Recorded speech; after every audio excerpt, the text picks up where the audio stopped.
Esse é um macete que eu dou para as mulheres médicas, e escolham um marido generoso. Ah, é? Escolha um marido generoso. Meu marido é ortopedista, mas foi um grande parceiro em tudo isso, né? Ele segurou as pontas do doutorado. A minha defesa de doutorado foi agradecendo à Fundação de Amparo, Bruno Moura, Que a bacana. pesquisa, porque realmente ele segurou as pontas nesse processo todo. Então, Quando você foi para o exterior fazer o pós-doc, eles foram juntos? Eles foram juntos. E como é que foi esse período?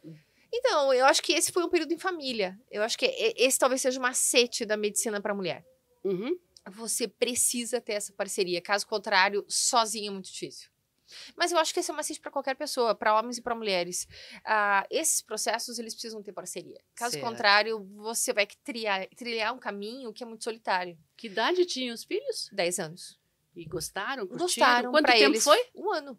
E eles foram muito bem, criaram realmente fluência em inglês, tiveram toda uma formação, tiveram uma experiência pessoal diferente. Não digo que foi dolorosa, foi dolorosa, foi disruptiva, saíram um pouco da casca, rolou uma terapia depois, porque tiveram que realmente, ninguém sai perfeito desse processo e ninguém é de borracha, né? Você precisa aí quebrar algumas cascas e vale a pena. A gente precisa também ter esse tipo de conflito às vezes para crescer, para se reconstituir, e foi muito bom para todo mundo, eu acho que para todos nós, né? Então, eu acho que essa foi uma parte importante da construção da minha família.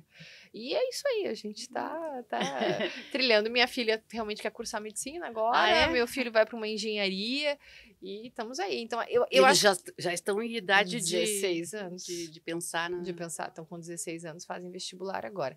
E acho que esse é um processo muito interessante da medicina para as mulheres. E essa é uma pergunta que eu recebo bastante. Como é que eu consegui trilhar essa carreira médica, não quebrando família, não quebrando tudo isso no meio do caminho? Mas eu acho que é isso, é conversa, é diálogo, é priorizar às vezes a família no meio desse caminho, parar um pouco, é fazer escolhas. As doenças cardíacas, elas também surgiram como sequela de casos de Covid, né? Como é que foi esse período? O que foi de aprendizado? O que deixou de preocupação? E o que ainda está vigorando em termos de preocupação aí? Porque a Covid ainda está aí, né? Tá aí. Acho que primeiro foi um choque, né? Primeiro, acho que ninguém imaginava passar por isso, né? E é interessante, porque se a gente olhar para trás, parece que não aconteceu, né? Exatamente. Eu acho que muita gente olha para trás e parece que aquilo foi um sonho, né? Às vezes, assim, é que a gente perdeu 2 anos, então a gente tem uma lacuna de 2 anos, assim, tudo foi 2019, né? Tudo foi 2019. Então, acho que assim, a primeira coisa que eu acho que ficou é a sensação de que isso não aconteceu. Então, do ponto de vista pessoal, acho que muita gente ficou com a sensação de buraco, de que isso não aconteceu. E eu acho que a primeira coisa que a gente precisa não esquecer são os aprendizados desse período. Então, desde perdas, lutos e cuidados e valores à vida, a gente perdeu muita gente. Sim. Enfim, profissão, para nós isso foi um período muito difícil. A gente conviveu muito com o medo e com a vocação. Então, isso para nós foi pesadíssimo nos hospitais. Do ponto de vista de doença Covid, a gente ainda está descobrindo muita coisa. Então, a gente ainda convive com muitos achados do pós-Covid. Ainda temos muitas publicações. É impressionante o que se aprende todos os dias ainda com o pós-Covid. Então, desde doença pós-Covid, desde cardiopatia pós-Covid, sequelas pós-Covid, o que ainda vamos enfrentar de adoecimento, em especial na minha área, que é cardiologia, que é insuficiência cardíaca pós-Covid. Então, ainda estamos aprendendo sobre isso. Então, eu trabalho com doente mais grave e mesmo meu doente de consultório, ele vem referenciado. Então, ele sempre é mais grave em qualquer lugar. Talvez a diferença é que meu doente de consultório, ele é um doente privado, ele tem mais recursos para chegar. Certo. E esse é um doente que eu tenho muito mais recursos em torno dele. O doente do SUS, e esse me dói no coração, ele quando chega para nós no hospital, ele chega numa fase de esgotamento de recursos. Ele ficou vagando pelo sistema público de saúde e às vezes ele chega realmente muito órfão de recursos. E é ali que eu acho que a gente faz muita diferença. Então, por incrível que pareça, a equipe mais preparada nossa, ela acaba estando no SUS. Porque eu preciso dos professores no SUS. Eu preciso da minha equipe mais forte no SUS.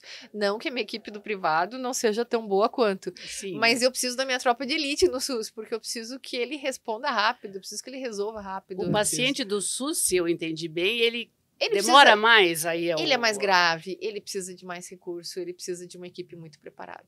Então, é muito interessante, mas a gente realmente se prepara mais para recebê-lo.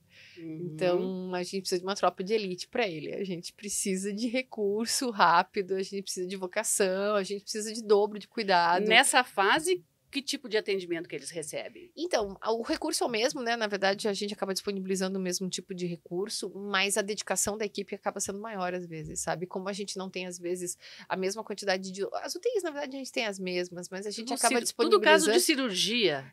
A cirurgia é a mesma, mas a gente acaba dobrando o cuidado humano em torno desses pacientes, acaba disponibilizando mais residentes para cuidarem deles, a gente Uhum. acaba disponibilizando muito mais para esse paciente. Porque ele vem numa condição mais grave, coitado, ele acaba vagando mais entre sistema público, ele demora mais para conseguir ser atendido às vezes, ele demora mais para se ver doente. Às vezes o próprio nível sociocultural não lhe permite perceber o quanto ele é grave. Quando que a pessoa deve procurar um cardiologista? Então, se você... Porque é um especialista, Então, né? vamos lá. Se você tem uma dúvida e você tem um plano de saúde, você vai procurar o seu plano de saúde. Sim. Porque você tem uma dúvida e você quer procurar o plano de saúde. Infelizmente, o doente do sistema público é mais difícil que ele acesse por uma dúvida. Então, acho que esse é o grande problema. Para ele acessar, ele precisa ter uma queixa, não uma dúvida. E a doença cardíaca, ela é uma doença mais silenciosa? Hipertensão não dói, né? Hipertensão não dói, dislipidemia não dói. Então, às vezes, ele precisa realmente ter um processo de saúde mesmo. Ele precisa procurar a unidade de saúde com mais frequência. A partir dos 50 anos, ele precisa... 50 anos é uma boa idade para começar... 50 anos, eu diria que se ele tem fatores de risco familiares, 40 anos ele já deveria estar procurando a unidade básica de saúde para fazer um check-up. Para procurar programa de hipertenso, programa de diabético, ele precisa, se ele tem um histórico familiar rico, o quanto mais cedo ele for, melhor para ele. Uhum. Se ele não tem um histórico familiar, ok, 50 anos é uma boa idade, mas se ele tem um histórico familiar de diabetes, de hipertensão, de morte súbita precoce na família, ele precisa se cuidar precocemente. Eu queria, assim, antes da gente encerrar, que você deixasse assim uma mensagem para as médicas. Já que estamos falando de mulheres, de fala as mulheres médicas, então, o que você diria sobre essa profissão, sobre isso aí, enfim, é uma missão, não é uma missão, é um trabalho como outro qualquer, o que você diria? Eu acho que é uma missão. É uma missão. Eu acho que é uma missão. Eu só acho, talvez seja uma vocação. É uma vocação. É preciso que seja uma vocação para abraçar essa carreira. Que seja uma vocação, mas é que tem que ser um hobby. Porque tem que ser mais ou menos... Tem que ser tanto uma vocação que é um hobby. Porque se você fizer realmente pensando que é uma profissão, que é uma coisa que você vai ganhar dinheiro, esqueça. Não é isso. Isso tem que ser uma coisa que te traga muita felicidade. Certo. Porque seu telefone vai tocar de madrugada. Seu telefone vai tocar o dia todo. Você vai dar o seu telefone para todos os seus pacientes. Sim, querida. Você vai ter momentos em que você vai estar viajando para qualquer lugar e você vai responder em 5 segundos. E em 5 segundos você vai dar paz e tranquilidade para uma pessoa. E tá ótimo e tá tudo certo. Então, eu acho que é isso. O seu trabalho é um hobby para você, ele vai te trazer muita felicidade, vai te trazer muita satisfação, você vai ajudar muita gente. E é uma troca com o paciente fantástica, é uma missão. É mais do que você imagina, e a tua família vai vivenciar esse hobby, a tua missão. Isso não vai incomodar a tua família, porque eles acabam percebendo o quanto ele te faz feliz, ao ponto que ele faz feliz todo mundo que está em torno de você. Então é muito fácil, é muito fácil. Você contamina todo mundo, porque ele te faz tão feliz que ele contamina todo mundo. Contaminando até a minha aqui, mas né? é um negócio tão natural que você vai fazendo bem para todo mundo, assim. Porque daí, lógico, teu filho não se incomoda, porque você conta para ele que esse doente tem isso, isso e isso. E aí, quando você explica para ele, ele entende o processo e ele, tipo, fica muito feliz que deu tudo certo pro teu doente. E aí vai dando tudo certo para todo mundo. E, enfim, é uma missão, é muito feliz para todo mundo. E eu acho que é esse é o ciclo para as mulheres médicas, contaminando todo mundo. E eu acho que a gente tem essa generosidade, né, feminina, de passar isso para todo mundo. Acho que por isso que a medicina ficou tão feminina, porque a gente tem essa generosidade. Essa doação. A gente tem esse dom. A gente tem esse dom. Que legal. E você observa isso nas alunas, Elas nas novas são turmas. melhores do que a gente. A geração delas é melhor do que a gente. Já vou lhe dar essa missão, então. Elas são melhores, porque elas vieram com um chip a mais.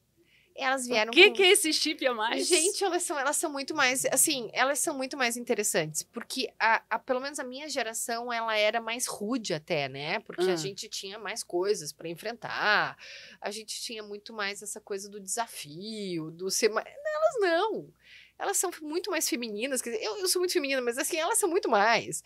Elas são blogueirinhas da moda, elas são maquiadas, elas são super antenadas com a ginástica, com a moda, com isso, com aquilo, com o último livro, com o último artigo.